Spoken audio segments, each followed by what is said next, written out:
You're on the air. If you would please rise and join me in the Pledge of Allegiance. Pledge allegiance to the flag of the United States of America and to the republic for which it stands, one nation, under God, indivisible, with liberty and justice for all.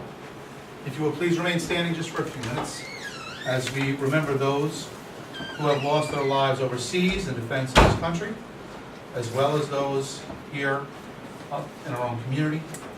In particular, Joe Seeger.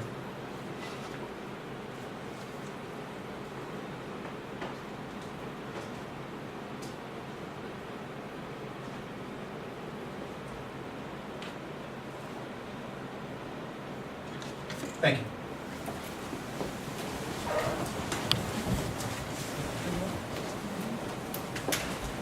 I'd like to welcome everyone here tonight. I would like to especially welcome Assemblyman Skoufis with us tonight. Thank you so much for joining us. We have people from Assemblyman Rich, say Rich, it's going to go with, and our liaison from the town. Thank you so much. And of course, our chief is always with us, and other distinguished guests. Thank you again for joining us tonight. At this time, I would like to open up the public hearing for the introductory law for the wireless communication facilities. The meeting was, the notice for this meeting was put in the paper in the proper timeline, time frame. And at this time, we're going to open up the public hearing.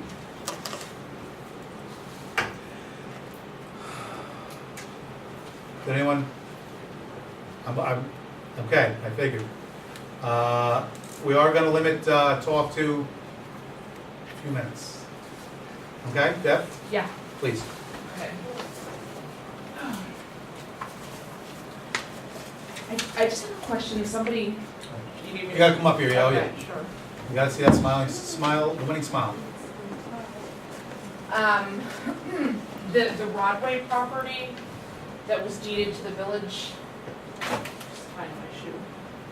Do you know what I'm talking about?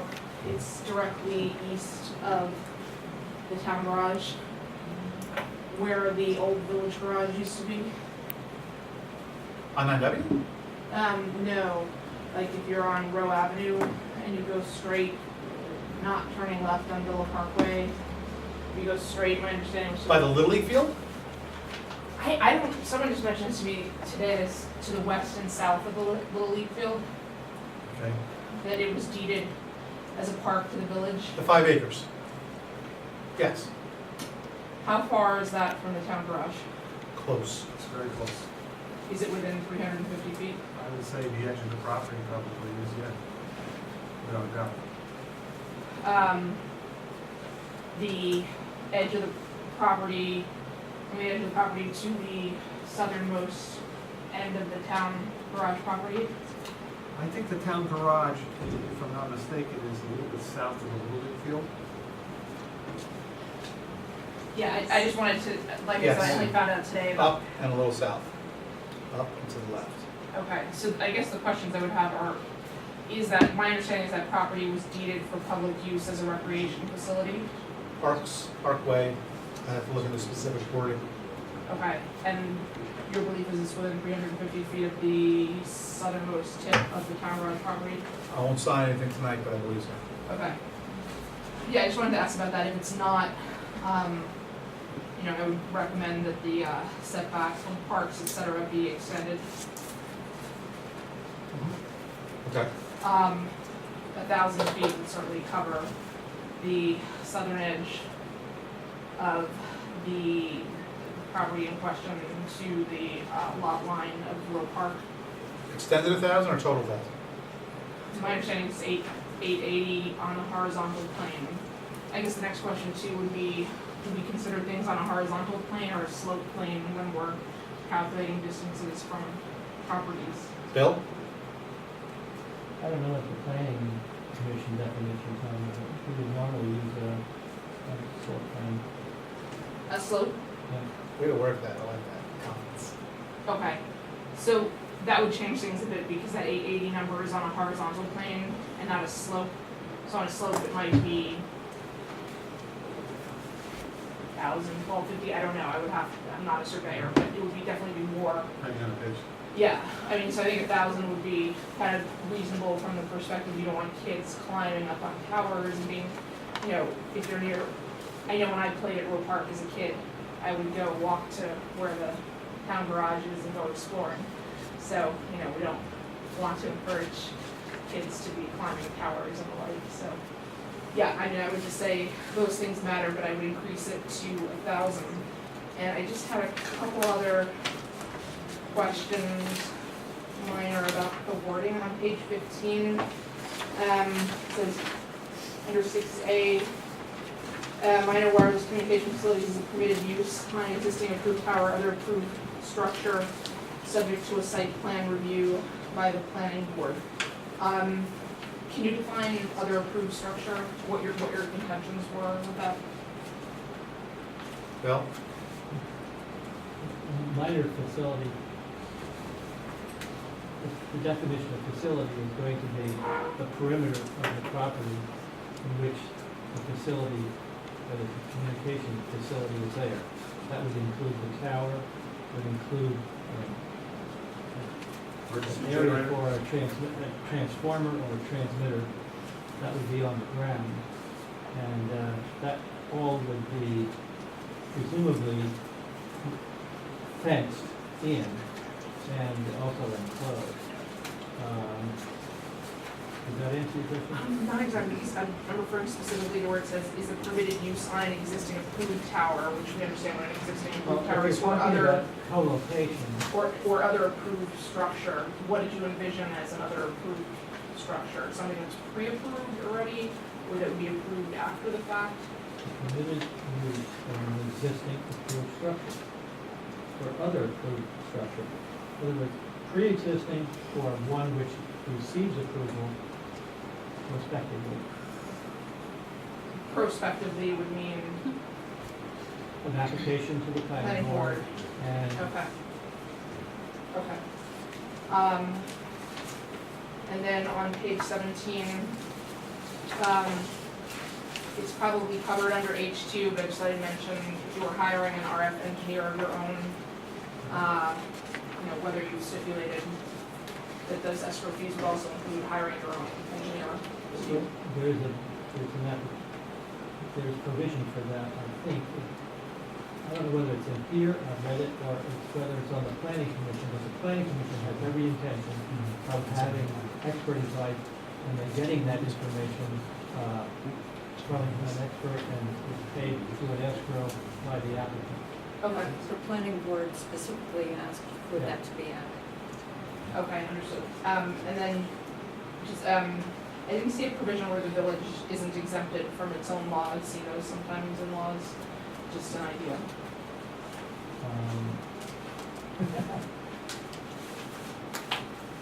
Well, there is a phrase in here about irrespective of government entity.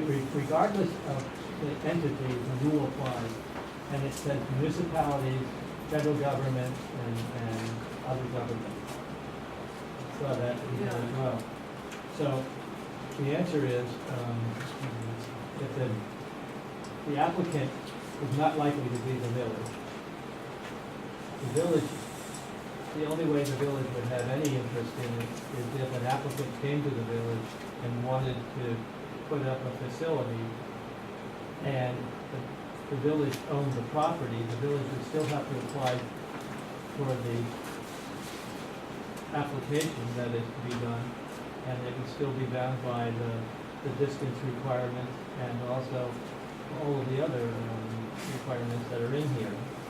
And generally speaking, that kind of an arrangement would result in whoever the host is in receiving a rental fee for a period of time. Deborah, it's on page 6, it's item I think it's 3I.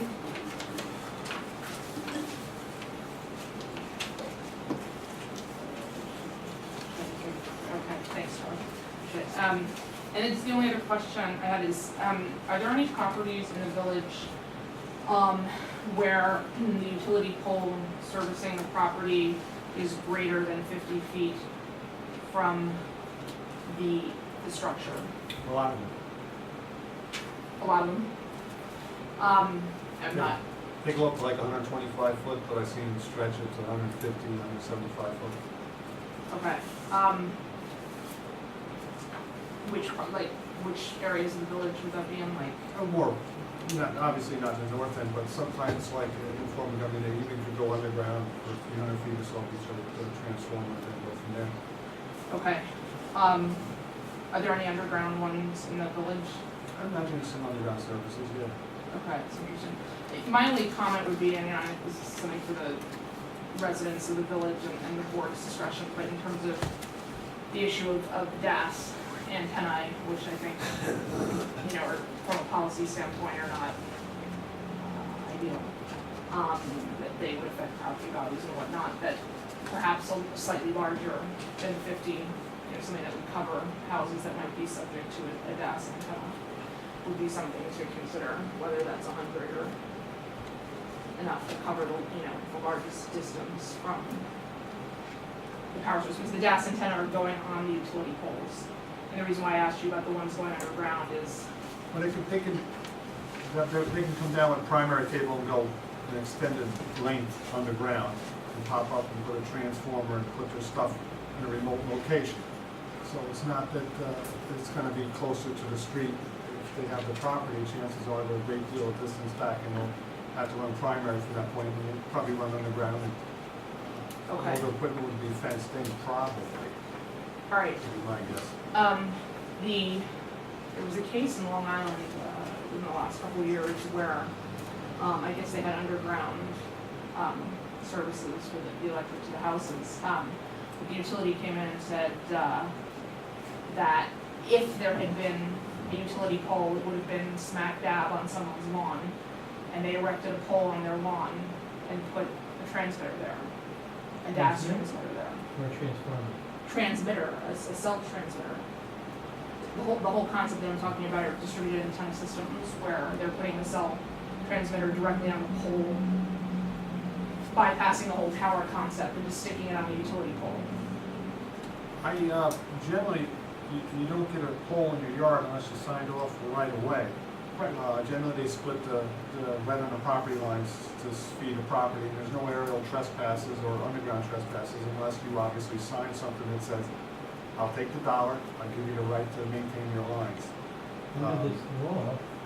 What's that? Under this law, as proposed so far, if it's a facility, Right. needing a retransmission, then it has to go to the planning commission, planning board, and it's subject to all of the requirements of basic safety issues. Also some other issues that relate to how and where the transmitter can be, what protection for the safety of the community is provided.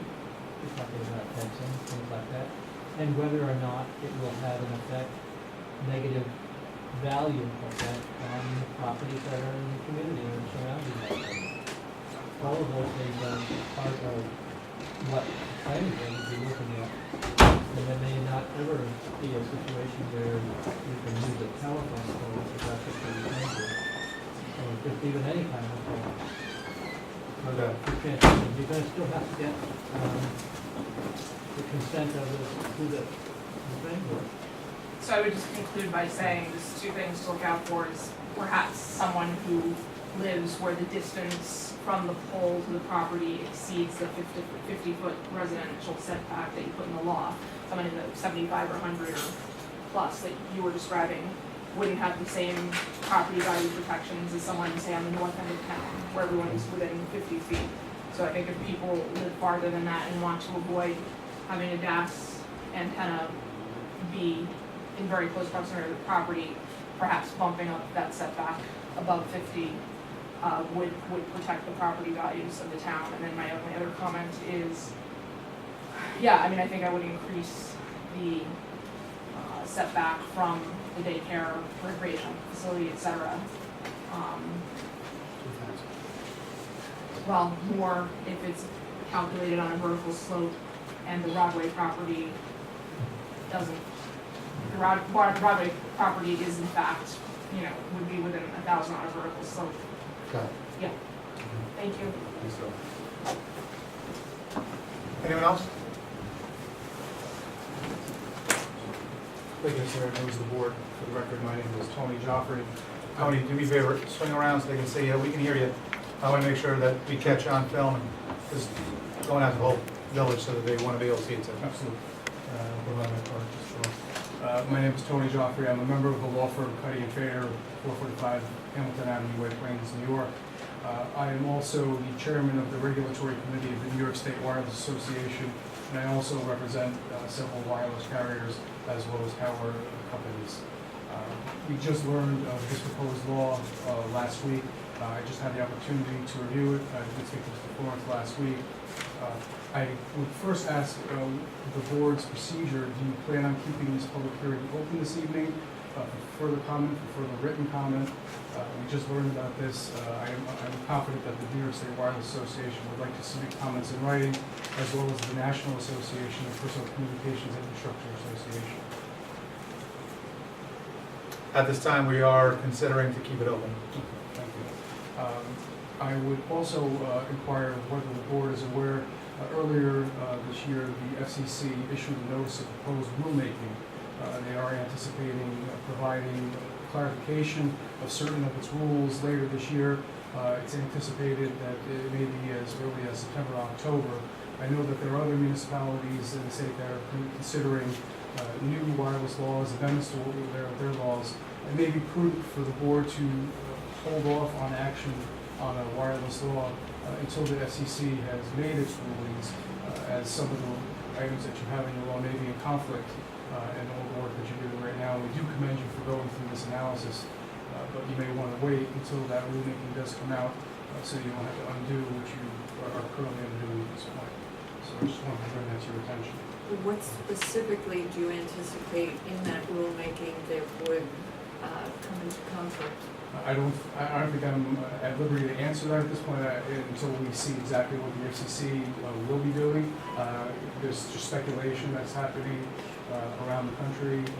I did have the opportunity to listen to one of the commissioners speak earlier this year, 2 months ago, with regard to this matter. But again, we won't know what the FCC will be doing, but some of the things they may be coming out with may be in conflict.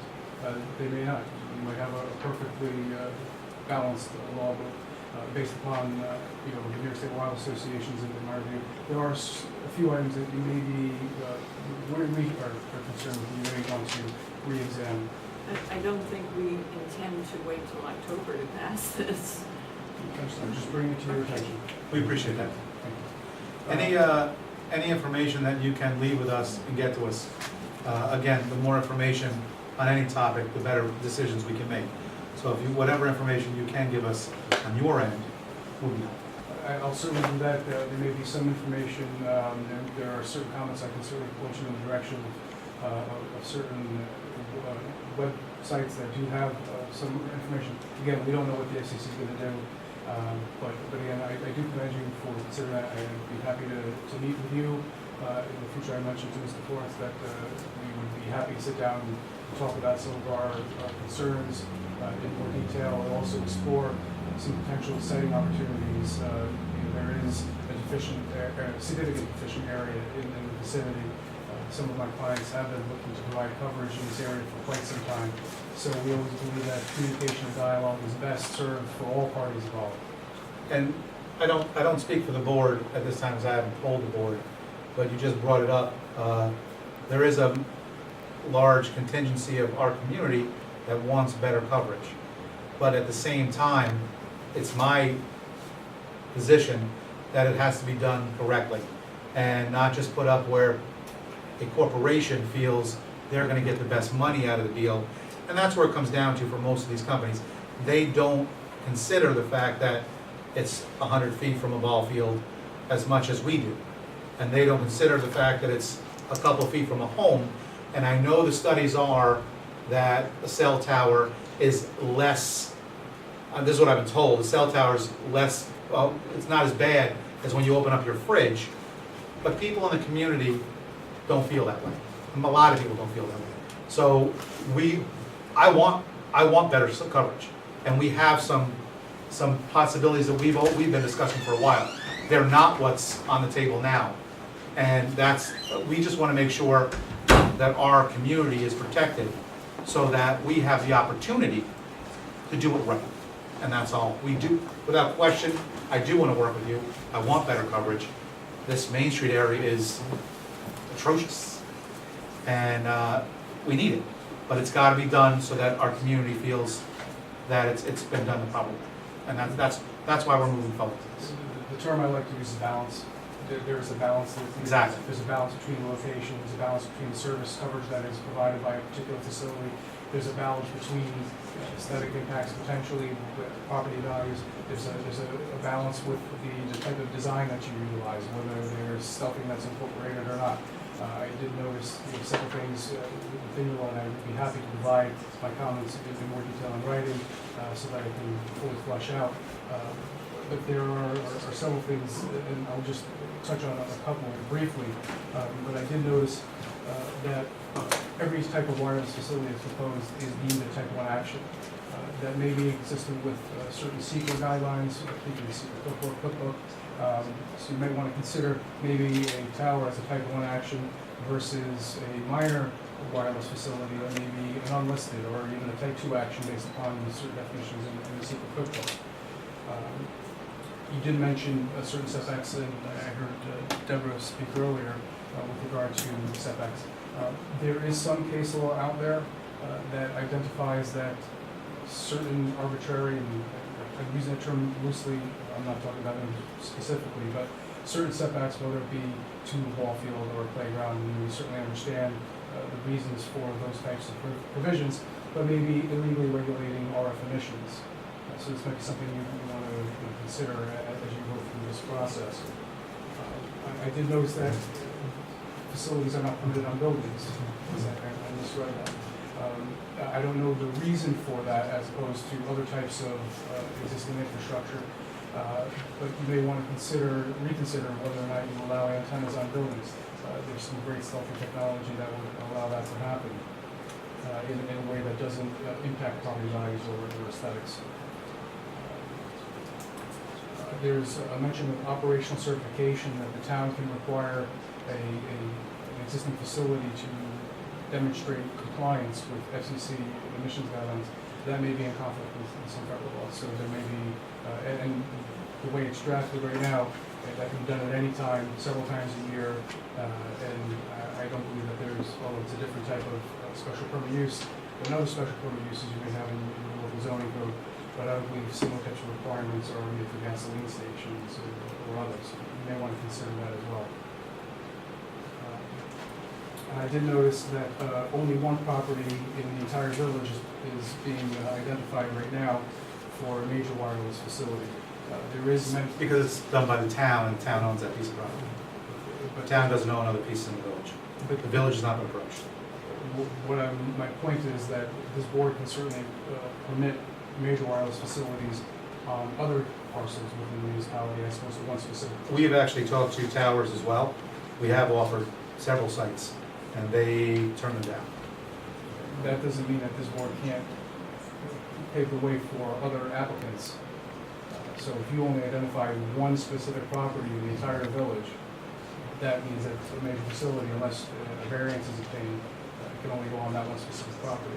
I did note that in that same provision, we identified federal lands, but I understand if there was a siting opportunity on federal land, that would be exempt from local zoning and would not require local approvals. If it was federal land. Yes. It's kind of an overview of some of my comments, but I do welcome the opportunity to provide written comments to you, as well as I look forward to meeting with you to discuss potential setting opportunities. The New York State Wireless Association in particular likes to work with communities, municipalities. We do lecture very frequently at local municipalities, also at the New York State Annual Conference of Mayors down in New York City. We do that pretty frequently, but we like to use ourselves as a resource for you to answer any questions that you may have, so hopefully that we can work together to provide siting opportunities work for everybody, not just the community, not just the industry, but for all involved, and going back to the balance talk we had earlier. I'll ask you for one more question, Alan, before you sit down. That I'm gonna need that assistance because, several times that it's been brought up that the areas that these towers are being proposed are more to benefit across the river than to benefit the people down here on the Main Street area. Meaning the towers are way up here, set, a line of sight is more for helping the, across the river service rather than helping down here on Main Street where, and we don't, it's tough to take a study given to you by the people that are trying to put the towers up. If you can help us find more independent studies or study people that will do more of an independent study where they'll be paid for by FCC or whoever to give us more of an arbitrary, no, that's correct or it's not correct, or the towers need to go up across the river or they need to go lower on this side. So, because the main area affected within the village is the Main Street area and a lower village. And we've had people that have come through and say, these towers aren't going to, they may improve it a little bit, but the service is not going to be to where it needs to be.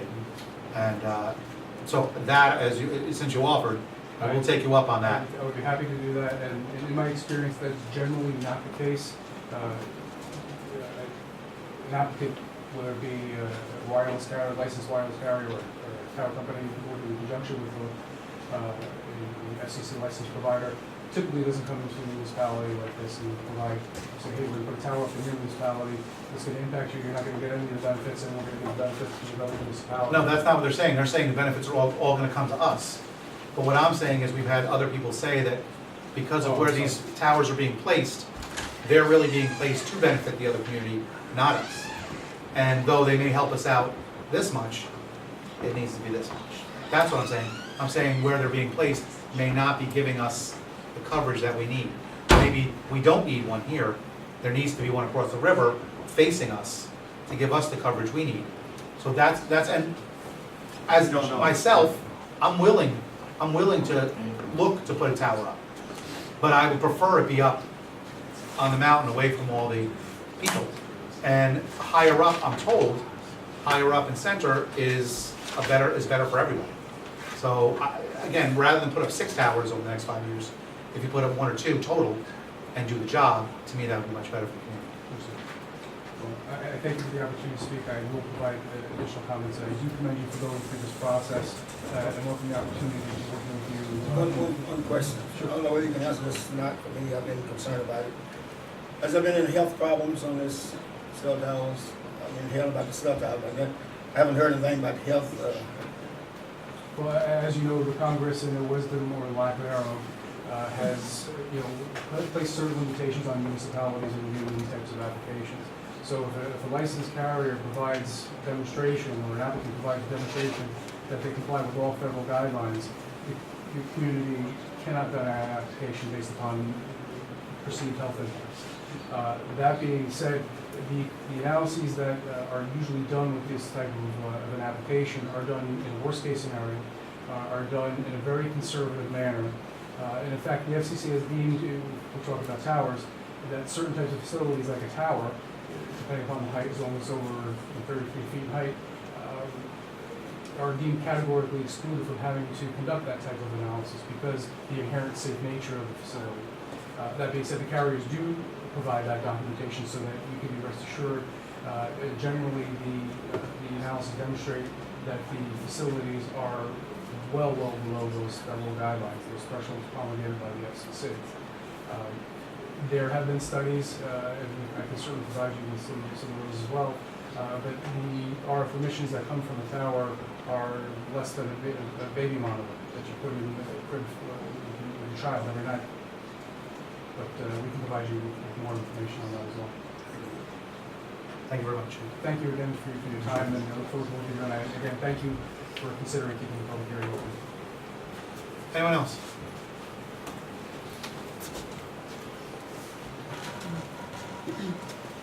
My name is Wayne Kocher, Fort Montgomery. I've been studying cell towers different shows and programs and different countries for roughly 15 years or so. This is a little bit of a helpful guideline for how to practice electromagnetic hygiene. Tips to reducing your exposure to microwave radiation. As for cell towers, it lists, note nearest cell towers, keep a wide berth in them, stay out of direct line of sight, and stay 1,500 feet away and further if they're sensitive to radiation. Do not live close to a cell tower if this is unavoidable. Consult a building biologist to shield your house properly. Make sure town is committed to protecting property values and that the ordinance has rational siting provisions to keep cell towers away from frequented areas, including but not limited to houses, schools, and critical institutions like courts, government buildings, and drugstores, offices, and post offices. I don't agree with this guy's findings at all, especially from what I read overseas. We can have a cell tower, we can have 7 cell phones in this room. All of this, if you were black in the skies, our meters, a lot of them are done wireless. All you see is juice going through. Now you put a little child here with his brain, it's getting all that juice, your brain, everybody, whoever's got a tumor. I think there's a real problem to be looking at. I don't have a computer, I don't have a cell phone, my place of stay doesn't even have a TV. And somehow I'm surviving okay. Now also, our veterans coming home, between having a cell phone and a computer, they're becoming remote. If they get a pension from the VA, they're done. They stay home, they order their food in. This isn't helpful. People's normal communication is so changed, society has so changed, that I think this needs a real serious look. And I'm really proud of you people when I come and bring you information of the hearing and trying and the concern to get a good job done safely. I'm concerned for all our safeties. It took about 70 years to put on a pact that the cigarettes were bad. It took about 50 years to have a slush fund for asbestos. It took about 40 years for Agent Orange to be a given when you go to the VA, if you have the lower end cancers, that it came from there. This year, the research I'm reading in cell phone books, which you get, they're from 2000. And how many more? There's like 5.4 billion cell phones in the world as of 5 years ago, in 2009. How many more have come? I mean, people, they can't even enjoy their lives. Everything's like this here. How many people are killed with the texting and driving? How many people I see looking down, going like this here? What are we doing? So let's try and think a lot smarter, and the people that are making money got good cases to present. But I'm not here except for the protection of our children and ourselves. Thank you very much.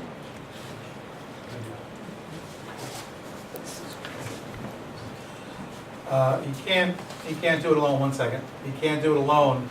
I know last meeting we talked about it, but on that note, he's dealing with a lot more than just a cell tower. If there are people that feel the same way, we had talked about possibly doing some kind of a day, a cell-free day, where it was come down to the park like a fun day. Make sure you don't bring your cell phone. Make sure, and it'll have information about the different things. Yes, sir. But I have met people. if you're interested in being involved in that while he comes back up, you could use a few more people, and possibly that'd be a good thing to get more information out to the public. I've been 20 years with the Riverkeeper, 5 years with the Clearwater. I'm currently now 5 years with the Sloop Club. But at our environmental meeting, I've been to Green Day, Earth Day, down the city, and listened at the Javits Center about the cell phones, cell towers, or electro pollution. But I have met people that can hold a telephone and get almost an instant headache. I have friends that if they hold it, their face warms up. These are telling us things. I seen a little girl sit outside the library with her computer on a Sunday, and it's shooting through her back to work her laptop. You think this is any good? Our bodies work off electrical impulses. Don't add more to it. You know what I'm saying? Thank you. Sorry for that comeback, but Full passion. okay. Yes. That was very informative, very informative. I'm just speaking as a realtor on the financial end for and a mother, so they're twofold. For our properties, a sore eye, this given knowledge that information that's coming around, I don't think many people are gonna like that, and it's not a positive. And as a mother, for their children, and for friends, and for our life, and, humanity. So yes, it does facilitate our work. I'm guilty of that. My work relies on computers and cell phones. But, to put it at the risk that I need to have it right there to convenience myself, I'm not that needy. I will go find another place that is going to be better for the whole, safety-wise and health-wise. And that's what I see about it. Thank you. Yes.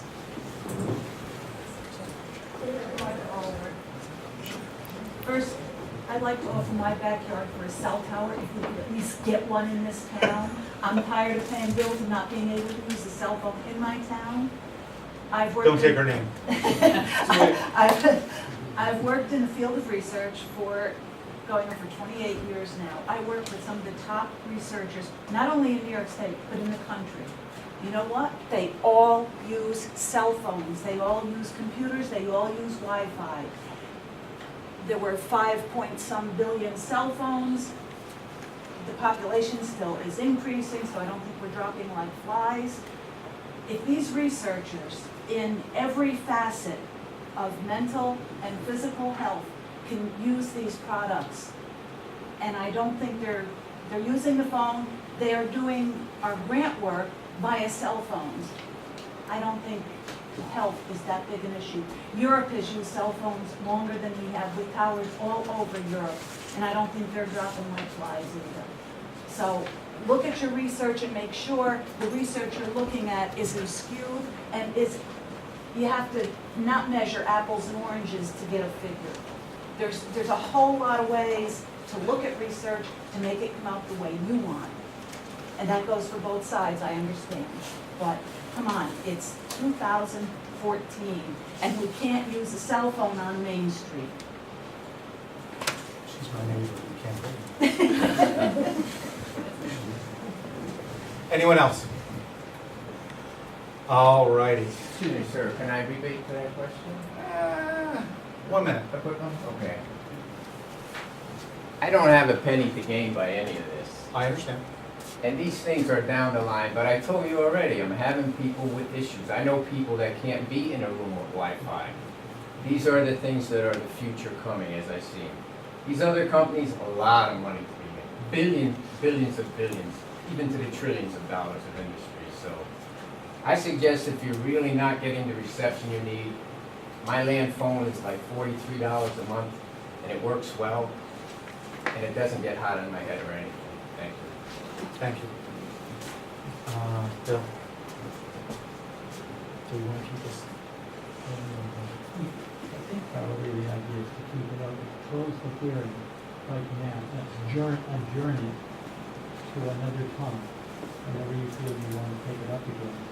It'll allow you to digest the information, read the minutes of the meeting that you are here. Perhaps ask questions that have been raised by people who raised issues here. Joffrey may want to have a meeting with some of you. We can basically, there's some comments by the planning commission that you may be able to fit into what we are proposing in a way that we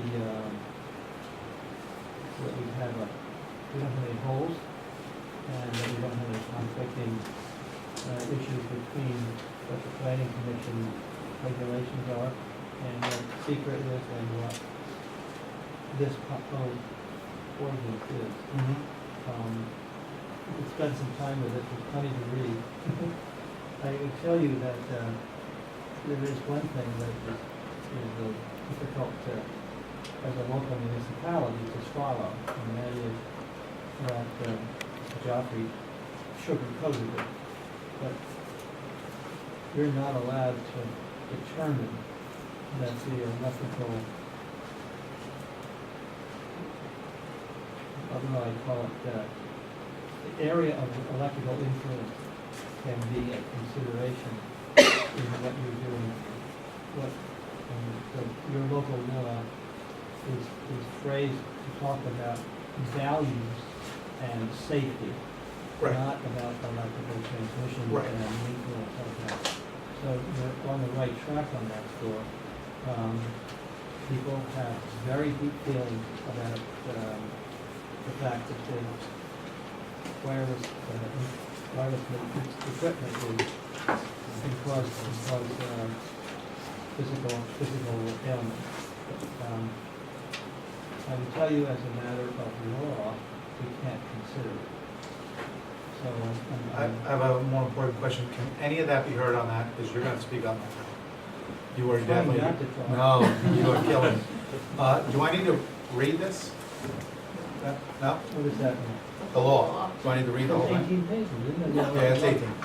I know that resolutions need to read out. We don't need to do this. We have a copy that I've hijacked it for the moment, for only the meeting. All right, I'm going And to, it should be available at City Hall, I'm sorry. Village it'll be Hall. available at Village Hall. On the website. We don't have it. Can't understand that either. On the website. It's on the website.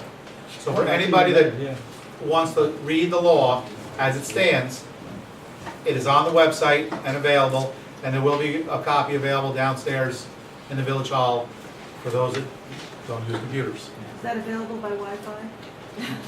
Just said online, all Okay. right? Watch yourself. You have security in the back. Would you like to ask a question?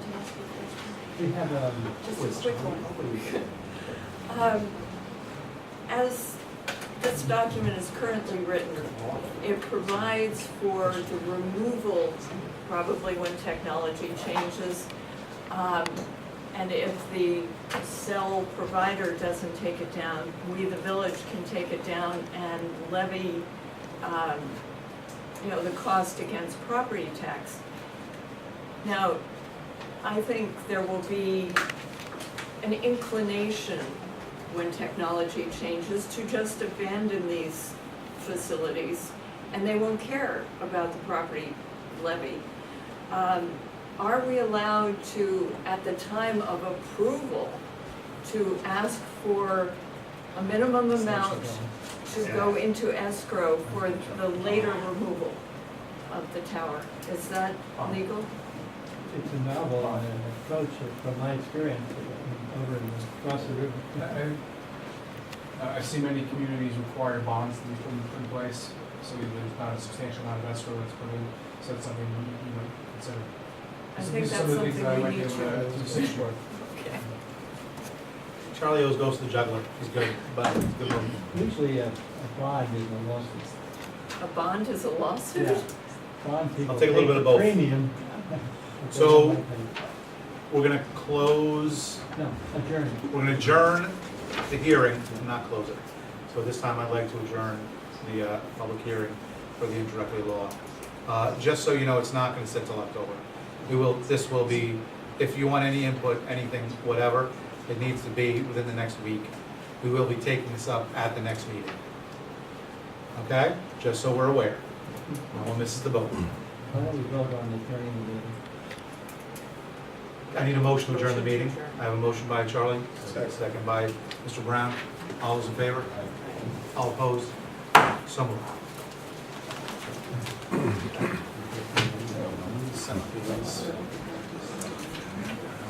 Before we move into public comment, I would like to, once again, welcome Assemblyman Skoufis.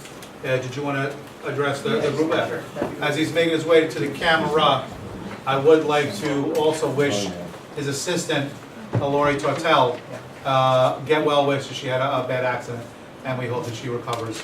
Yeah, I was gonna mention that too, Okay. thanks. Didn't want to steal that. Didn't mean to steal No, that. no, it's been on social media, and it's out there. She was in a bad accident later on Saturday, but she's doing much, much better today. Excellent. And should be released from the hospital soon, so Sweet. that's good news. As you come bearing good news, in addition to that, I have some money for the community That's what I'm here talking in about. the village and We love town, that. which is always a great thing.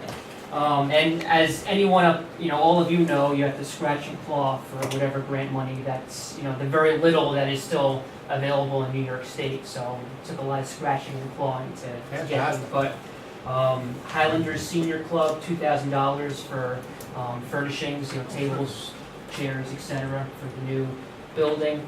The Vision Club, $1,000 for the community garden. Fort Montgomery Fire, $1,000 for safety equipment. Town of Highlands, for Brooks Park, wheelchair accessible tables. The Ambulance Corps, $1,500 for emergency alert pagers. And the Howland Falls Volunteer Fire Department, $1,000 for safety equipment. So, all groups that I've worked with, you've worked with, all are very worthy and do a great service. So I was happy to be able to bring some of that funding back to the community here. Otherwise, look forward to continue working with all of you up there. Thanks. Thank you very much.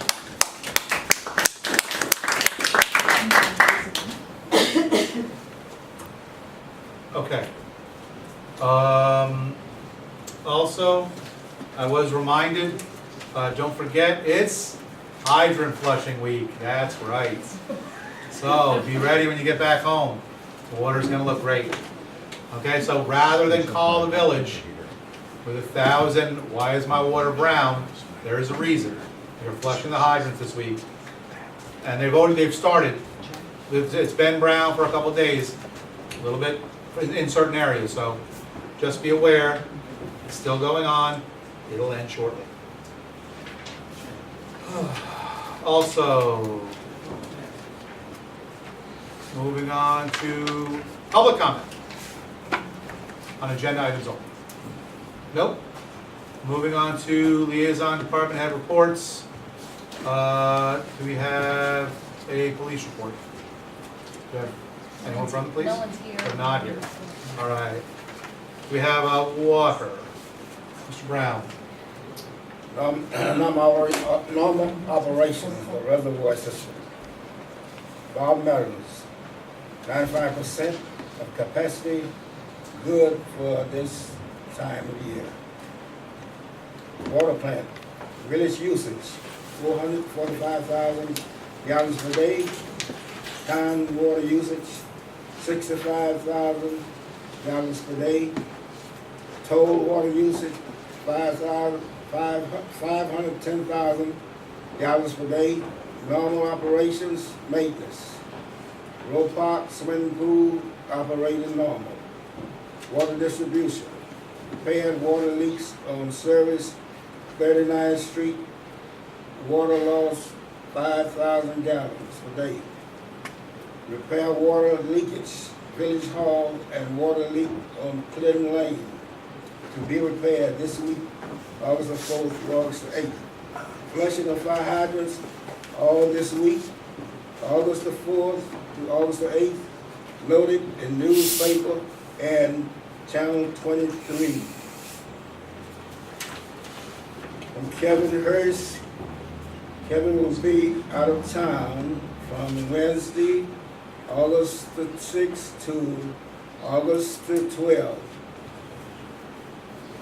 Mr. John Sibling will be covering all matters pertaining to the water plant department that can be reached by cell phone 845-234-7507. Home phone 845-446-9260. Mr. Pete Pablo will be covering all matters pertaining to the Department of Public Works. He can be reached by cell phone 845-219-3461. Home phone 845-446-7136. All questions or concerns, feel free to contact on my cell phone at 845-234-7508. All cell phone 845-238-6463. That's it. Thank you, Mr. Brown. Fire, and we're taking care of the others in the business, so you don't have to go through that yet. Right, just, Any report besides them? Yes, just so people are aware, we did have a special meeting at which time we passed a resolution that authorized our attorney to draft a lease agreement for the lofty sum of $1 for us to get a loaner fire truck from Wurtsboro Fire Department. It was a great show of the interconnectedness of all of our fire agencies in the county. That's being worked on. In the meantime, as the mayor just mentioned, we have another resolution coming up for the repair of our fire engine 429. That will be under new business. Chief Suarez, do you have anything to add? Do you have anything more than it's being worked on, the Yeah. lease agreement? Yeah. Like, where do we stand, because it's coming up on 3 Building. weeks. There'll be a resolution tonight. Yeah. For the lease? Yeah, no, for the repair. For the repair? but- No, I'm talking about the I was lease. asking for the lease. Just waiting for a draft from the council. We're still waiting for some information from Wurtsboro's attorney, some key information, actually. Now, do we have to have another special meeting then? Oh, we do not need a special meeting to enter into that lease. That's covered by the earlier resolution. Is it just a matter of getting any kind of vehicle information? If you just need that VIN number, I will get the VIN number tomorrow morning within 15 minutes, if that's the holdup here. I would like it. I'll get the VIN We'll, number. we'll get it to you. Can we do something tonight? You're Contingent already upon- empowered to sign the lease as soon as we get it. Oh, okay, all right. So we don't have to do anything. As soon as you get the VIN number, I can sign it. You're ready to go. Done. There is one thing on fire. I know you guys are held up on the trucks and whatnot, but, and we will have another meeting. But put it on your calendars, end of the month, Fireman's Carnival. All right, fantastic event. Another one of the big events now in our community. The date, Steve? Sorry? It's on our website, I believe it's the 20th through the 23rd, 20th through the 23rd. Pickens Field. Got it. Okay, so yeah, just get us the VIN number. We'll take care of that in the morning. You'll have it in the And then morning. we're moving on the resolution to fix the truck tonight. Thank you. Anything else? Thank Any residents that still are interested in the smoke detector program, information is on our website, or you can call the And they need to firehouse. contact you to have it done, okay. They can call the firehouse, 446-2040, and leave a message there, and we'll add them to the list, and they'll be contacted with information about their house.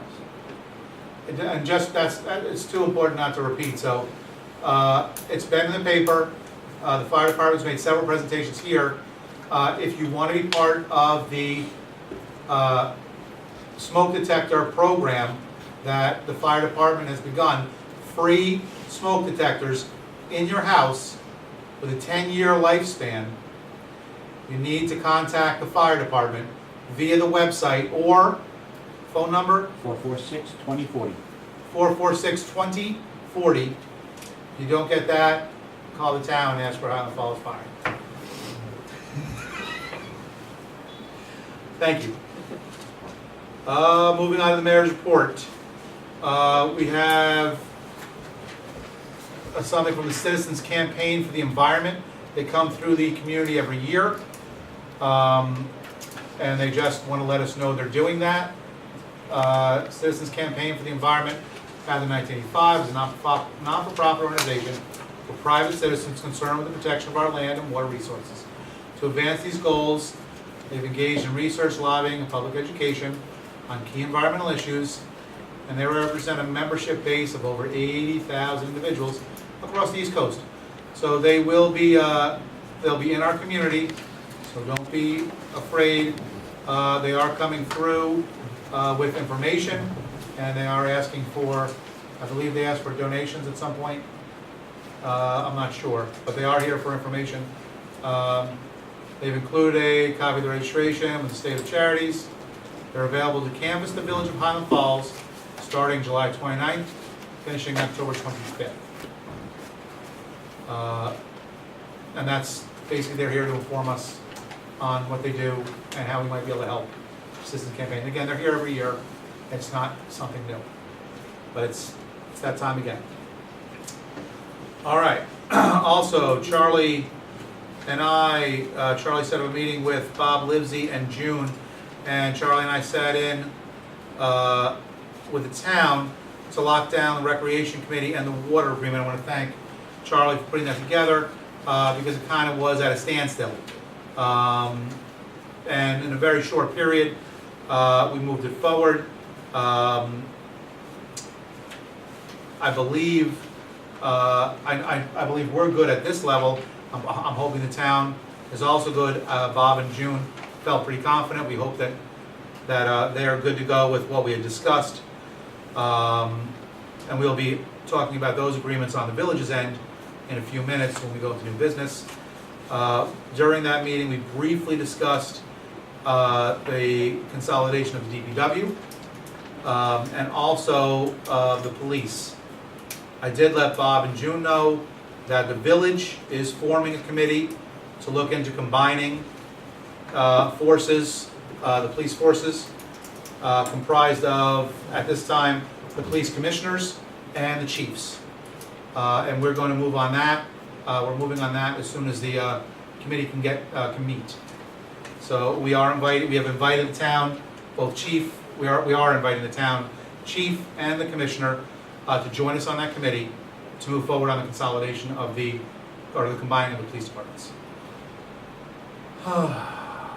Also, very important, you may have seen it on Main Street, Ann Molina and several other members of the community have taken upon themselves to open up the center. The center is located across the street. It has a lot of different applications, mainly for our youth, but also through the teens and even adults. One of their board members is with us tonight, and I would ask him to just give us a briefing on the center and the benefits that it hopes to bring to our community. The reason that I wanted to bring it up at the meeting was that they have a lot of great ideas. They're moving forward, but as always, as Assemblyman Skoufis brought up, funding is always an issue. So we want to make sure the community knows many people for many years, what's being done for the youth, what's being done for the youth. We're not doing anything for the youth. This group is doing something for the youth. They're active, they're open, and they've committed their own money to this project. But now they're looking for help to sustain it, keep it going, and grow it. So very briefly, I'd like to ask Brian Allward to come up and tell us a little bit about the center. I'll be giving you this before you leave. Okay, sure. The center was basically started by Ann Molina. She's a resident. She's up. Yeah, cousins, thanks, but we're still not getting sold in the backyard. We're setting up a summer camp, and we're going to do an introduction to finances, public speaking, substance abuse. We'll have speakers coming in to help us. We're going to be doing first aid, CPR, career exploration. We're going to teach kids how to play games. They may not answer their cell phone. They can't even text. They're going to start talking to each other. It will be a new form of social media for adolescents. Employment skills. We're going to be teaching people how to go out and do an interview, how to fill out a form, how to dress, how to be able to speak during the interview, and things of that nature. What we're looking for is some volunteers, juniors and seniors in high school. We're also looking for adults all the way up to senior citizens to help us with this. At this time, to be very blunt, we're struggling. We have enough money to stay open until probably December. And then after that, we're going to be looking for some contributions or some people who can dig up that money for us. Which would be great. And that's basically what we're doing. Thank you. Sir. Yeah. I would like to donate $100 to. And that's how it's done.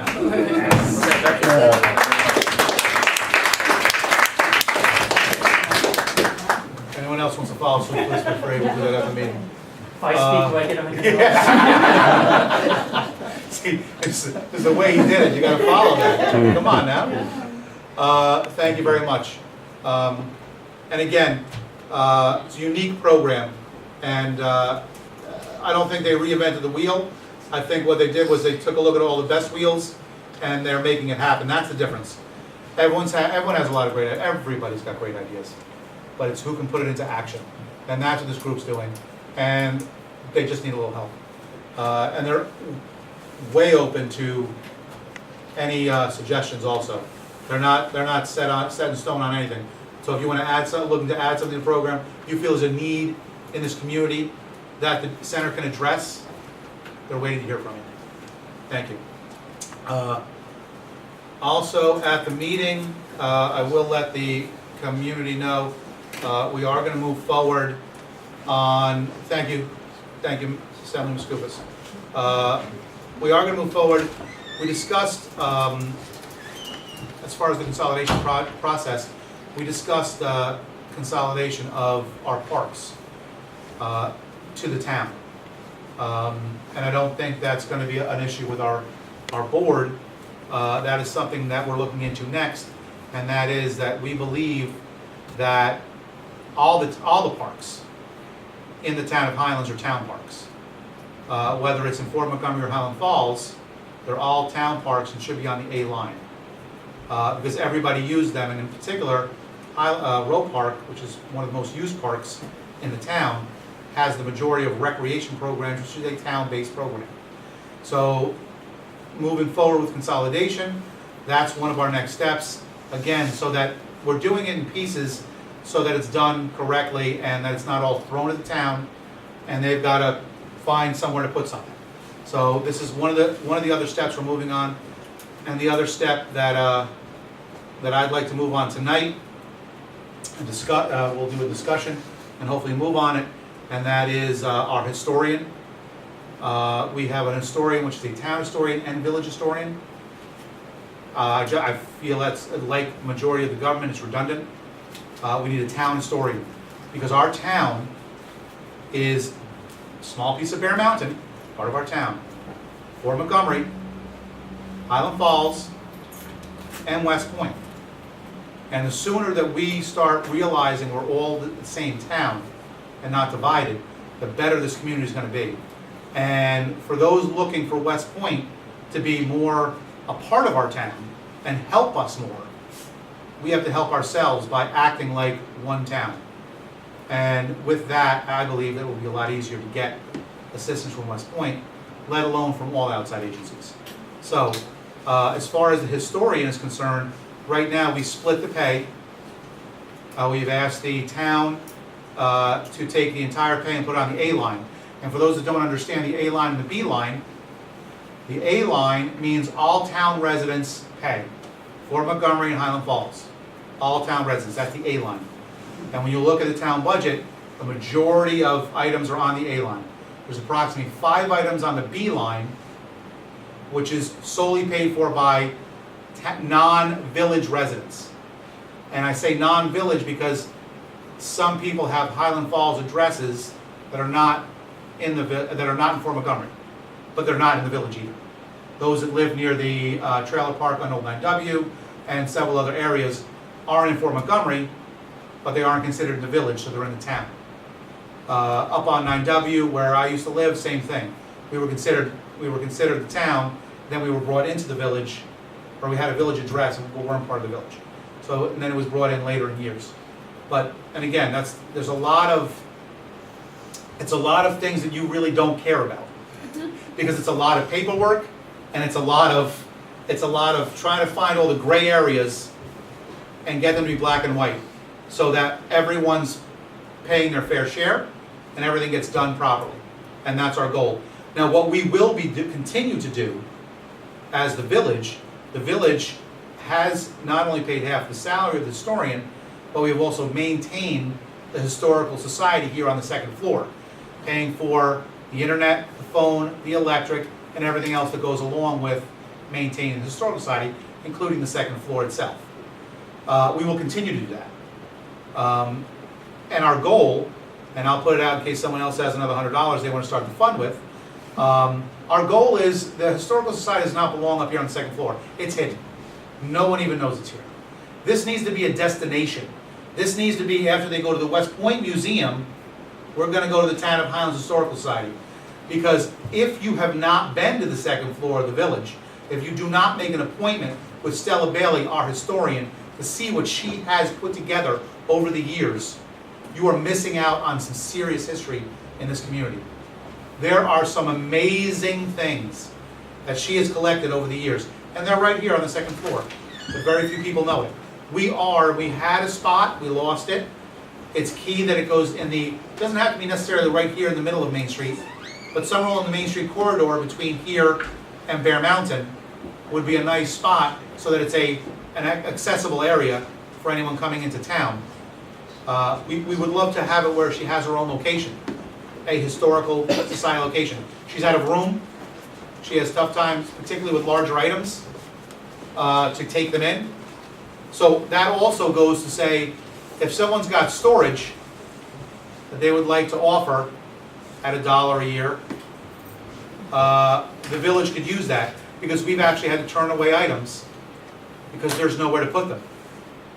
So I don't want to lose out on history. And if you think about it, there are several people that I know of in this village. Mr. Kingsley, for example, for those that know him, when he passed, I should have acted quicker. This was years ago, but I didn't. And I'm not sure what happened to his radio collection. But the man had one of the best collections I will put up against the country. His entire basement, back to when they were first put together, in mint condition. Don't know where they are now. But that could have been put in our historical society and headlined, and that's why people actually came to this community, because I want to see the radio exhibition. And then we would have maybe got other donations from around the country because our radio exhibition was so good. And I know that there's other people in this community that have things. When the teepee closed down and it was torn down, there were things there that could have been given to the historical society, but we can't. We have no more room, and we have no place to go. So that's what we're trying to do now. We're trying to find a place, preferably along the main corridor between Thayer Gate and Bear Mountain. I'm not limiting it to the village, and I'm not limiting it to the Main Street. If there's somewhere nice along that area that's accessible from 9W or from the Main Street where people can just get off and get to it, that'd be a fantastic thing. So we're putting that out to the community too, because she's done a remarkable job, and no one will ever know it because it's hidden up here. But there are hours, and she is available. So if you have any thought of history in this community, you really do need to come up here. Spend an hour, you'll end up spending 5 hours. It's that good. So that I am going to ask. We'll move on the historian tonight, and we are going to pursue the parks and the DPW. Sorry? Well, that comes in discussion. I'm almost coming out of mayor's right now. Okay, moving on to our discussion. There was a intermunicipal agreement put together a little while ago about consolidating the planning boards. After reading it, I realized it's more of a concept than an actual consolidation. So that's what we're working on now, and we were asked to at least approve the concept tonight of combining the planning boards, which I believe that we are definitely for, but we will be doing that. Actually, I don't think we need to vote on it, we just need to agree on it, that we want to consolidate the planning board. So we can do that in a discussion, because I don't think we're looking for a formal vote. He's looking for a formal vote? He's looking for the board to have an official say on that they want to combine it, so. Okay, all right. Well, that we've said from the beginning, so I have no problem putting it to a vote. So we'll do that in new business. And basically all it is that we are going to the planning board. The initial concept was to have it consolidated by 2015. I don't think it's going to be that. I know there's some people in the room may not agree, but I don't think it's going to be too difficult to consolidate the planning boards. But what we have to be careful of is the planning board is in the middle of a large project right now. So though the paperwork and the planning for the consolidation may go on, I did ask the supervisor that we will definitely not be consolidating until our planning board is finished with the large project on 9W, the new hotel going in, because we can't have any disruptions during that process.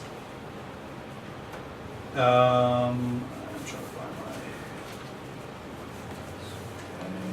general orders. Police department. What is that?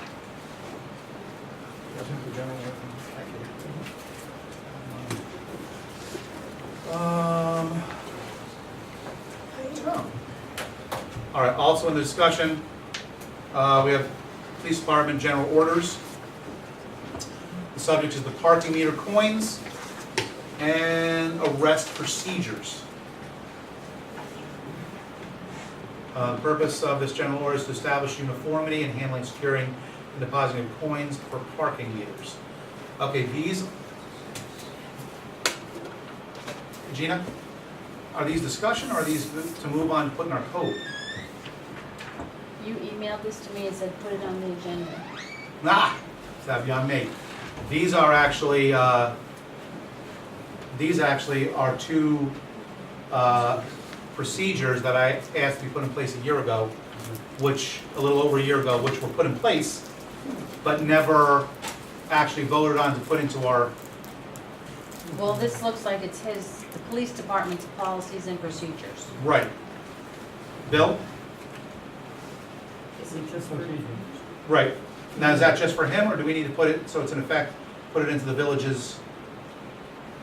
This is what I was asked, because I was asked that, did the paperwork go as far as it should, so that we have it in place to actually, If you can do it in as a police procedure, which is probably where you really want to have it, you just, I don't know what you've done with earlier procedures. I guess what you could do is simply have a motion and a vote. I don't think I'm not prepared for a resolution. I don't have it prepared much for it. well, I don't think, if it's just a police procedure, I don't think we need one. I know, but if it's a policy Right. of the board that the police procedure will be, Then we send do, it forward, and then you can take a vote. okay. And then you probably want on the arrest procedure, the same sort of procedure, but we're not people who are qualified to say what that procedure should be. Right. Other than the policy of procedure concerning it's good that. The only reason this came up was because about a year and a half ago, when we had asked him to redo about 6 different procedures Yeah. that were not properly done, Mhm. then we were told that, well, did we vote on them? I was unaware, I thought they were just police procedures, and they were put in the book, so that's why it was brought to the board. Okay, well, let's vote for them, and then that'll make it a policy of the village, and we'll find their ways into the police procedures that way. Okay. And from there, to find out how effectively they're working. It's important to have procedures for the police for a whole host of reasons, not least of which is the defensive aspect of it all. Where if someone asks you, do you have a procedure for this? If the answer is yes, we do have a procedure, and here's what that procedure is, and here's how that officer followed that procedure. So there's a discipline that is necessary in certain defensive circumstances. Spelled lawsuit. Okay. All right, so we'll do that in new business then. Any other discussion? New business. We'll run these at the end. The first item up for new business is the resolution for the fire engine repair.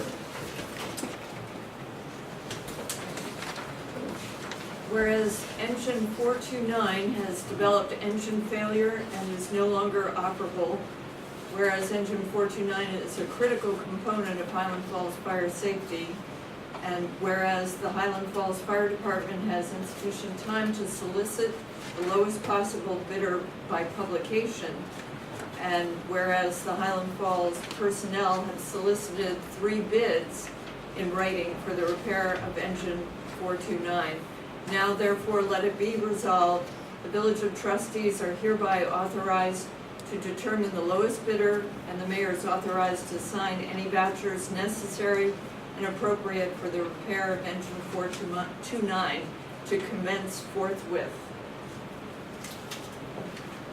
I would like to move that resolution. Do I have a motion? You do. Do I have a second? In this discussion, make certain we talk about the party that's been selected and the purposes. It's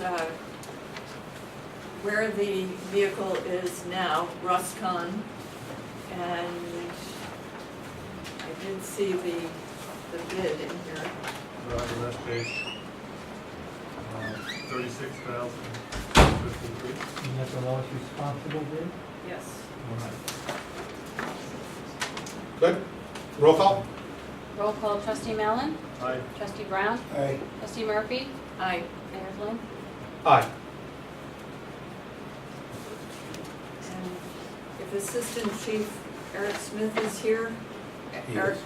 Eric and Chief Suarez did extraordinary efforts to not only take care of 429, but also to move along the loaner vehicle. Congratulations. Thank you. Thank you. I'll get the call tomorrow. Minutes. You didn't approve minutes. Yes. We need to approve the minutes.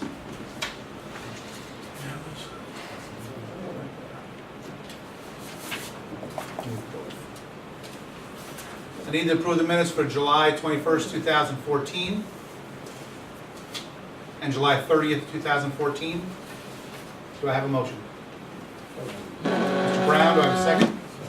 Mr. Mellon, all those in favor? Aye. Opposed?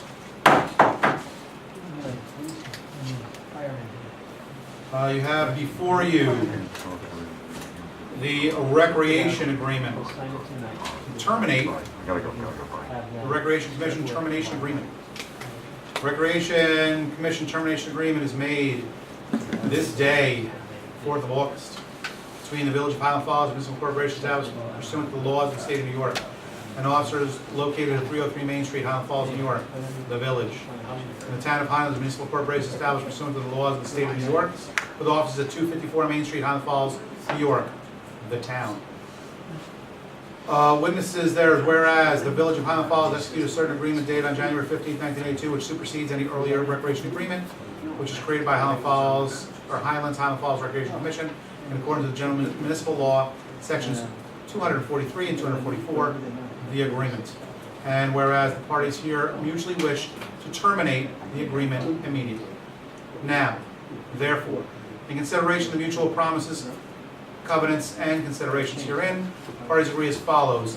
The Highland Falls Recreation Committee and Recreation Commission agreement are hereby terminated and of no further force in effect. Town of Highlands and the Village of Highland Falls will have responsibility to maintain parks in respective jurisdiction based upon state, local laws, or officially adopted rules and regulations of said municipalities. This termination agreement shall supersede all previous agreements creating a town village recreation commission and agreements concerning the recreation commission. In witness thereof, the parties agree. Basically, what we're doing is what we set out to do a while ago, and that is to dissolve an agreement that was last put together in 1982, which had nothing to do with what's going on in recreation today. Again, the reason why we want to get out of the recreation business is to move towards consolidation. We feel recreation, as well as parks and recreation, should be under recreation, which is under the town. We feel that the majority of the reasons it's been held back over the last many years was because of a need for control of who has the say to who's coming into the parks. We don't need that control. We would love to give it to the town and let them have the say on who is utilizing the parks. And that will come when we give them all our parks. So this is a great first step. And again, what we're doing at this point is doing a lot of cleanup. We're cleaning up a lot of old paperwork that hasn't been looked at. There's a lot more to go. But this was a great step. I want to thank Charlie Murphy. I want to thank Mr. Brown, Bob Mellon, and Anthony Farina, who all had a part in making this happen, as well as the entire town board. They have not voted on it yet. I'm hoping they will. And so at this point, we need to vote on the agreement. We need a roll call. We need a motion for you to sign it. I need a motion for me to sign it. I need a motion for me to sign the recreation agreement. Do I have that motion? Bob and Charlie? Do I need a roll call or just a vote on that? Roll call. Roll call, roll call. Trustee Mellon? Trustee Brown? Aye. Trustee Murphy? Aye. Mayor Flynn? Aye. Thank you. Moving forward. Okay. And because this directly affects the town and I don't want to wait. No, I will wait. I was actually going to say, did you have any comments on anything, but please feel free at the end. I would like to, if it's okay, to put you up front in our reports. And that way, if you have something special you need to leave, thank you. All right, moving on. 7th Amendment to the Water Agreement. 7th Amendment to the Water Agreement. Are we all good here, Bill? Not sure? If you're, all I did was give you the ideas. I know. If you come to an agreement on that, let me know what the agreement is. I'll rewrite the amendment to fit your agreement. I haven't seen that. You didn't see this amendment Can I yet? get a copy? I can give it to I don't think I you. Because the town attorney did an absolutely perfect job, in my opinion, of capturing everything that we had discussed to make this agreement work for both the town and the village. Our water.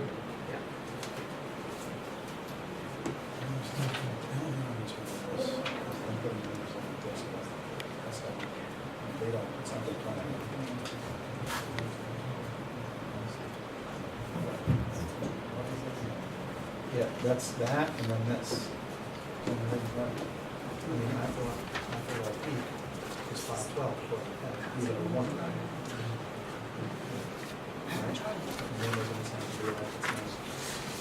We don't, we're not, it's okay for us to do this because it's a lot less work than the book. Actually, it's not a lot, it's only 65,000. That's what it's for.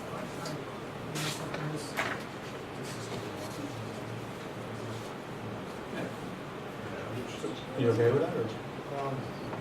I have concerns, like I've always had. Are you involved or not? Are you waiting? It's still waiting? All I'm right. still waiting. All right. 7th Amendment to the Water Supply Agreement. 7th Amendment to the Water Supply Agreement is made the 4th day of August 2014 by and between the Village of Highland Falls and Municipal Corporation established pursuant to the laws of the State of New York, with offices located at 303 Main Street, Highland Falls, New York, the Village, and the Town of Highlands Municipal Corporation established pursuant to the laws of the State of New York, the town. On behalf of the town's Water District Number 1 and the Town of Highlands Water District Number 2. Special Improvement District established pursuant to the laws of the State of New York, each which offices at 254 Main Street, Highland Falls, New York, jointly the districts. Witnesses, whereas the village and town executed a certain agreement dated November 6, 2003, pursuant to which the village agreed to supply water to properties located outside the village and within districts and to sell such water to the town. Whereas the agreement was subsequently amended by a certain amendment to water supply dated June 20, 2006. Whereas it's the First Amendment. What's that, Bill? This is good. Okay. Whereas the agreement was subsequently amended by a certain Second Amendment to the water supply agreement dated August 24, 2009, the Second Amendment. Whereas the agreement was subsequently amended to a certain Third Amendment to the water supply agreement dated August 13, 2012, the Third Amendment. Whereas the agreement was subsequently amended to the certain Fourth Amendment to the water supply agreement dated July 16, 2013, Fourth Amendment. Whereas the agreement was subsequently amended by the Fifth Amendment to the water supply agreement dated September 17, 2013, the Fifth Amendment. Whereas the agreement was subsequently amended to a certain Sixth Amendment of the water supply agreement dated April 14, 2014, the Sixth Amendment. And whereas the town has requested the village supply additional water to the town, and whereas the village water plant permits and licenses with an approved capacity of 800,000 gallons per day, whereas the village uses approximately 450,000 gallons per day under peak conditions, while the town uses approximately 60,000 gallons a day under peak conditions. And whereas the village is willing to increase the amount of water it supplies and sells to the town from 125 thousand gallons per day to 200,000 gallons per day, subject to the terms of conditions of the agreement. First Amendment, Second Amendment, Third Amendment, Fourth Amendment, Fifth Amendment, and Sixth Amendment. Now, therefore, in consideration of the mutual promises, covenants, and considerations herein, the parties agree as follows. All references in the agreement and prior amendments to the supply of 125,000 gallons per day of water are hereby changed to allow for supply of the village to the town of 150,000 gallons per day, effective immediately. The town will pursue the water tank. The town will pursue the water tank currently utilized by Corbin Hill Water Company in an effort to locate a 50,000 gallon tank to enhance the quality of the water distribution system. The town shall install or cause installation of a new 6-inch fire flow rated meter in the meter pit that controls access to the town of Highlands water distribution system, which equipped and installation design shall first be recommended and approved by the village engineer. All costs and expenses, including the village engineer's review, shall be paid by the town. If the 6-inch meter cannot be located, the town and village will review the propriety of installing an 8-inch fire flow rated meter. The town shall install or cause installation of a new chlorinization monitor in the meter pit that controls access to the town of Highlands water distribution system, which equipment and installation design shall first be recommended and approved by the village engineer. All costs and expenses, including the village review, shall be paid for by the town. After installation, the village shall be responsible for maintenance and supplies related to chlorinization monitoring, including all costs and expenses related thereto. Mark that. The town previously retained the engineering firm approved by the village, White Engineering and Consulting, PC, to perform an analysis and inspection of Bog Meadow water source and supply dam for the village of Highland Falls, to determine the feasibility and estimated cost of raising the dam structure in order to impound a greater volume of water. A report has been provided to White Engineering dated April 25, 2014, estimating the cost thereof of $90,000 to raise the dam. The village would prefer that any monies to enhance water distribution system be applied to improvements of the village water plant. Therefore, the town shall make a deposit of $90,000 into a separate trust and agency account at the village, which account shall be used solely for cost related to plant improvements. The village shall be solely responsible for engineering, permitting, construction, and observation of other costs associated with any village project to improve the plant capacity. The town shall deposit the funds with the village, and the village shall account to the town upon each expenditure of said funds. All funds shall only be used for capital improvement and shall not be used operationally. At such time as the village water plant has an approved capacity of 1 million gallons per day, all references in the agreement, prior amendments, and this amendment to supply the gallons per day of water shall be herein changed to allow for a supply by the village of the town 200,000 gallons of water per day. In all other respects, the terms and conditions of the agreement for the First Amendment, Second Amendment, Third Amendment, Fourth Amendment, Fifth Amendment, Sixth Amendment shall remain in full force and effect and shall be binding upon the village and town. Bill? You all right? Yeah. All right. Just a quick explanation. Originally, it was said that we should do a study of Bog Meadow. Doing the study of Bog Meadow is a great thing to begin with. We needed it, we have it. But when we talk about additional water outside the village, we can only process so much at the plant at this time. There's no point, we have more than enough water coming into the plant. So to put money into increasing the availability of water, we felt was not the best use of the money. What has to happen is we have to be able to increase the amount of water we can process. Because right now we can't process nearly enough of what's already available to us. We definitely do want to increase the dam at some point. But what needs to happen first is we need to increase the capacity that we can process the water so that we can deliver more water to all of our customers. That is why we asked the town to put this money toward processing of water rather than raising the dam. All these pieces were done as a result of when they first came to us, and I would like to thank the board for standing strong when we were asked to give more water, and just to give it outright, and you've got to help the children because they don't have water, and we were looked on as monsters. We got non-tax dollars in the amount of several $100,000 to pay for improvements of our water system because we are looking at the administration of this community. And I'd like to thank the board for that.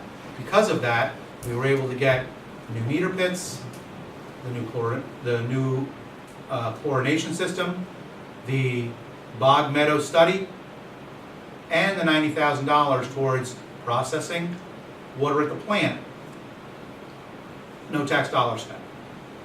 So this was all part of the settlement that was done through what happened down in Fort Montgomery. So that is a brief synopsis of what went on. The town is looking for $200,000. We can't give them that until we can process more. It's a safety factor that we have to know that we can service the village before we can give out more water than we have to give.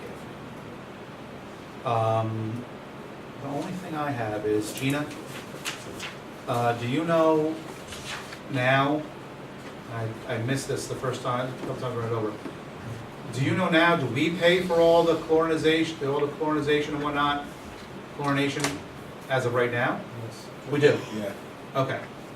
That was my only concern. Board comments? Bill, item 5? What's that? Item 5. Yes. It says at such time as Village Plan has an approved capacity of 1 million gallons per day. It doesn't reflect our ability to treat 1 million gallons. That's, I want that. So capacity, I think, really refers to the treatment. Approving means the output. Yeah, but we have the ability to run 1-3 into the plant and a maximum of 8 that we can treat now. And this is saying that we would go to 200,000 if at such time we have the approved capacity of 1 million gallons per day. The capacity that we're dealing with, approved means approved water. Process. Treated water. Yeah, treated Do we water. need to have that language in You there? can do that if you want. I'm thinking so, but that would reflect the treated side coming out, not the volume coming in, because it reflects Yeah. what our costs associated, at that point in time. We're spending money to treat the water. Raw water is not, Well, water is not the issue. right. That we got. Yeah. Processed water is what we have to pay for Yeah. and maintain. And that's sort of clear to you on 5, that's what they're talking about. That's how I read it. If you Okay. want, I will ask, Justin, Russell to just. add treated water, approved treated water. Put some adjectives in there. Yeah, just to because, if we have expand Bog Meadow, we have the ability to run additional water to the plant, it's still not helping the cause of the 800,000 on the low side of the plant to us. The principle that we're applying here is that the water belongs to the village. The village is not going to put itself in a position where it has obligations to sacrifice in order to That's why provide I'm asking. water elsewhere. Yeah. And so in order to do that, I'll talk with council about that, probably tomorrow. Oh, and can we we take contingent on that? action and Yes. could approve treated capacity and. Why don't you do that, and then if we have to come back for some other Right. reason, then we'll come back. I don't wanna to it. stop this, but I just need to, I think that's I important. put in there an approved treated water capacity of 1 million gallons. Is Okay. that cool? Yes. Very good. Yes. Can I just ask a question? So they're going from 125 to 200,000? 125 to 150. To 150. Currently. 200,000 after we reach 1 million capacity. Okay, Right now, it's 125. Tomorrow morning, it'll be 150.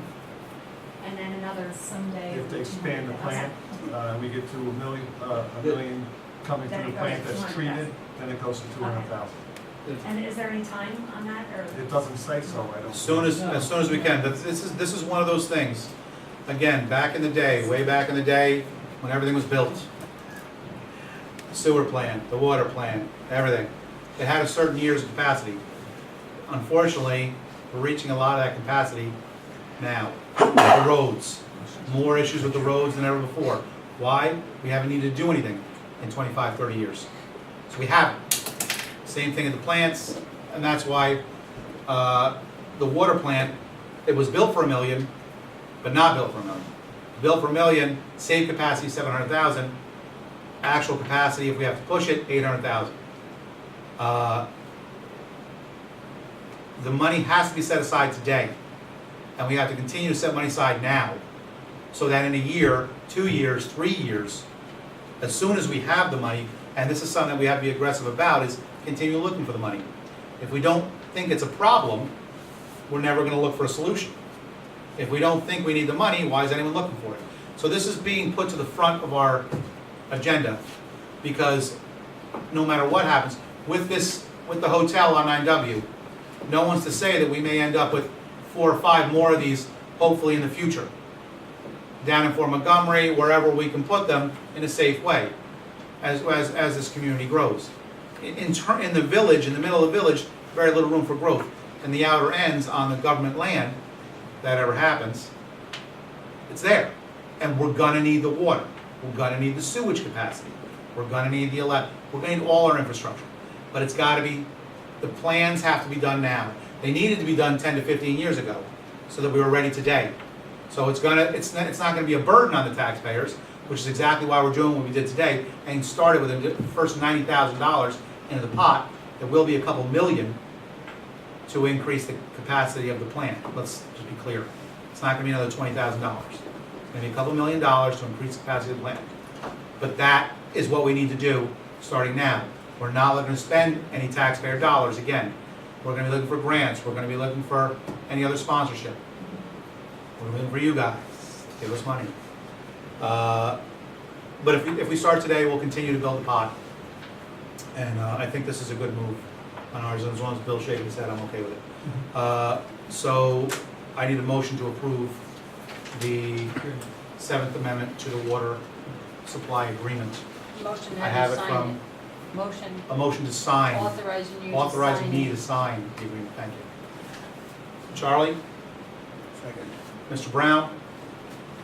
Roll call? Roll call, trustee Mallon, Aye. trustee Brown, Aye. trustee Murphy, Aye. Mayor Flynn. Aye. All right, proposal to seal the floor at the senior center building. The floor is down? Yes, it is. Floor's down. Bathrooms, work done. Came close. Not finished, first work done. Several other pieces of the puzzle, done at the senior center. We're very close, and I want to thank Bob Mellon in particular for overseeing that. Fran Galoo has done a phenomenal job at pushing this project forward. Charlie Murphy, and again, everyone's had their hand in it and making things happen.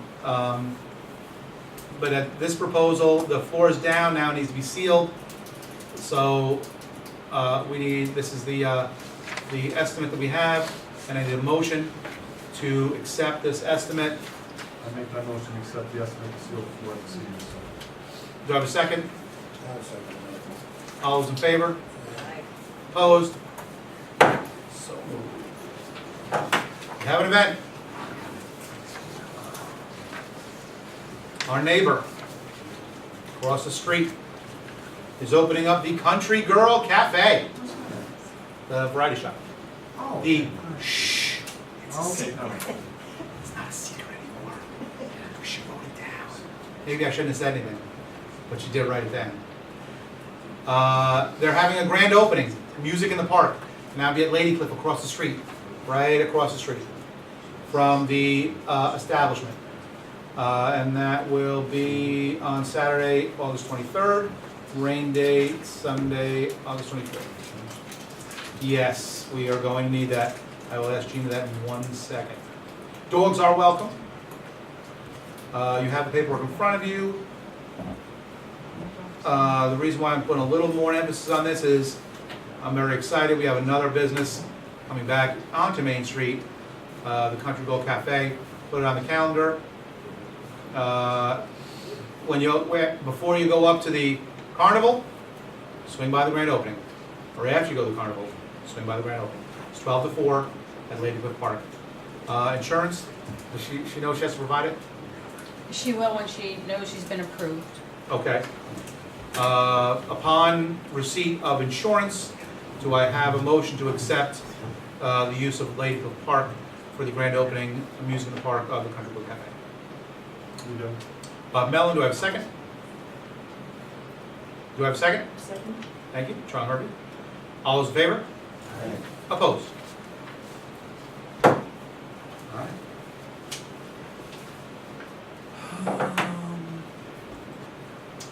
All right, not the last thing, but one of our last entries for today. I want to thank Gina.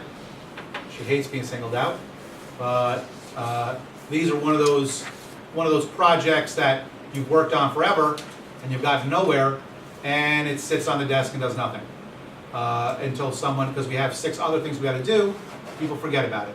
But that's why Jean is good at what she does, and she continues to bring up, hey, what are we doing?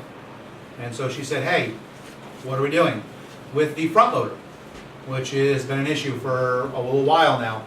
And luckily, through a team effort, we are not paying for the front loader, which is great, because it looked like we were going to pay for the front loader, which was $30,000 in case you were wondering. Now we are not. Oh yeah. So I need a motion to approve the proposal from Hopkins Equipment to repair the front end loader. So moved. Mr. Brown, do I have a second? Second. All those in favor? Aye. Opposed? Excellent. I gave our insurance company a call today, and that's why we have to stay on, and that's the good thing about Gina, is if, just because of the call, they were like, oh yeah, we'll have it checked by Wednesday, which was not happening How much? until we made the call. How much are they gonna come down? All of it. The whole thing? I believe so. It's a beautiful thing. Is that 38,000? That is, well, 30 was the Thank estimate. you to Gina, our clerk, for assuming that. Yes. Good job, Gina. Thanks. Okay. Last thing, I believe, nope, not last thing, but, I need a motion to approve the concept of consolidating the planning boards. Motion to accept the concept of merging the planning boards with Right. no date certain. Do I have a second? Second. Second by Mr. Brown. Did you want to say something else? You know, I was here for the fire department, but I happen to be the chairperson of the Town Hall Planning Board. Been on board for 10 years. I've been the chairman more than 5, I would say. I'm not opposed to this concept, but, and I brought this up to the supervisor at the time, but it has to be done in the right way for the boards to be successful. And I think one of the biggest hindrances is going to be here is the fact that you have 2 different codes that these boards are going to go with. I think if you could get the codes together, it would go a long way. Now realize, and I think the attorney will back me up here, most of the times a planning board gets, you know, a decision overruled in a court is because they procedurally made a mistake. And it's tough to get all your procedures correctly in order. So if we're going to put a board together and they're going to sit there and they're going to have a different procedure for a site plan to handle in the Village of Highland Falls than one in the town. I think it's gonna be incredibly complex, and it is gonna, you know, just open that opportunity to then make mistakes on each of these things. I like the concept, but if we're moving towards the same thing, let's get the zoning code the same. Same with the building codes, they got two different books. And in some cases, there's two separate codes for like 911 addressing that's even in the state building code that we could just throw those two. Well, maybe it's time we So it reviewed comes that out. and incorporated both books, the building and I agree 100%, but my point is like, so we end up putting these two boards together in the situation you have now, there's a lot of chance for mistakes, and that's not what anybody wants. We've already talked to John Hager several months ago about combining the codes. He has that, he's putting together a calendar, he's a little overwhelmed by it, because he thinks it's gonna, he believes it's gonna be a massive effort, we're gonna have to hire a lot of additional people. This is something that I'm gonna ask the planning boards to assist us in, and that is, we need to move forward with one code. I believe we need to move forward with one code, whether we combine or not. I think having two codes is confusing to everybody to begin with, even though you have two boards. Exactly. Exactly. So we've already approached John Hager about this was several months ago. It's on his agenda, and we are. And as far as that's why we're forming the committee with the police. That's why we are keeping the DPW in the loop. When we put the planning board together, we are not going to be. This is how it's going to be. This is what you're going to do. Follow your orders. It's going to be. We want the two planning boards to come together. Problems, benefits, how do we do it? And just like the DPW, this board has positioned itself to better consolidate because we did not bring in, and that was at the request of our planning board, we did not bring in an extra member when we let one go. Our alternate, we have not filled the slot. And because we don't want a 20-man board. It has to be the proper number, so the least amount of people in the mix, better off it is to combine. But I agree with you 110%. The codes have to be put together, and that is something that we're working with John Hager on right now. And the people that are gonna end up making up that board need to work together too. I've been to village planning board meetings, but I haven't seen a town, a village member at one of my meetings. You know, they're gonna have to sit there and be able to work. The meetings are run differently. The village is responsible for things like curb cuts, which the town doesn't do. So I don't know if I put a timetable on it. We did. Working towards the codes is the best way that'll make that, board, whoever it is, successful. When you get the code book consolidated, at that point. I mean, I wrote out a bunch of things to the town board, and we had an open discussion about it. One of the things I said was a 5-member board. Because some people think, oh, we'll go to 7 just to include everybody. It's a 6,000 person town. I mean, a 5-member board that's qualified and works together is much more efficient. So, that, and the people have to work together and get their procedures right, so when they sit down, they are successful. Because that board really is independent. Once you've appointed them, you really have no oversight aside from appointing the chairperson. So you really want them to be successful and, and a good code behind them. So, and both the codes are antiquated in some respects and could use that. Just exactly what we're dealing with 3 other issues tonight. You're 100% right. John has stated the same thing. And this is a perfect opportunity to bring all of our codes up to speed, combine them, and prepare for consolidation. Bill? Village law and town law aren't exactly parallel. Correct.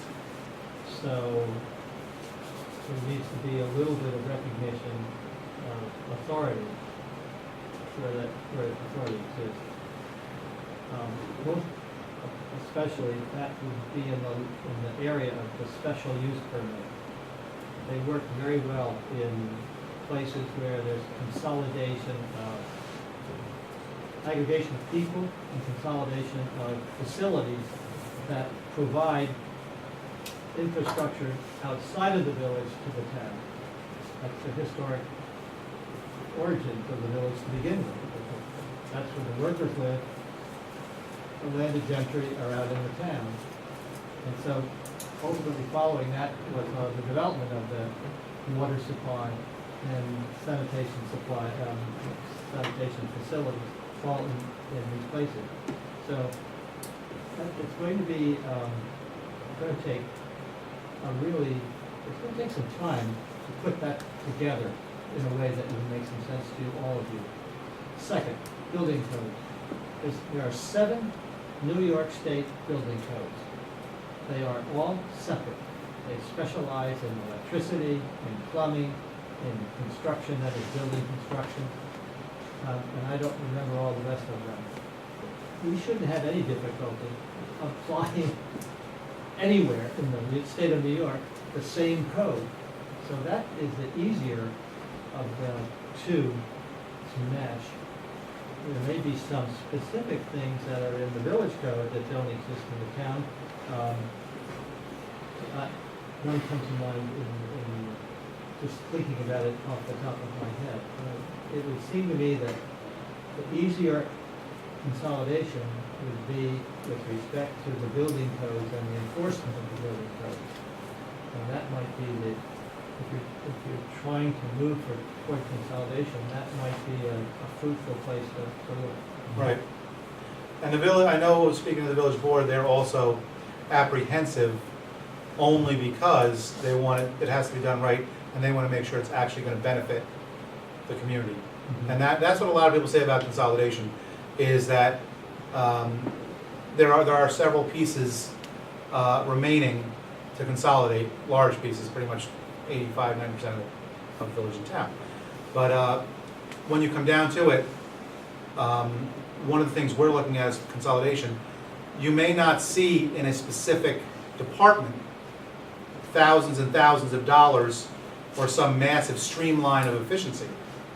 But without all the departments consolidated, we won't get the 1.3 million from the state that will assist us with our taxes and to offset.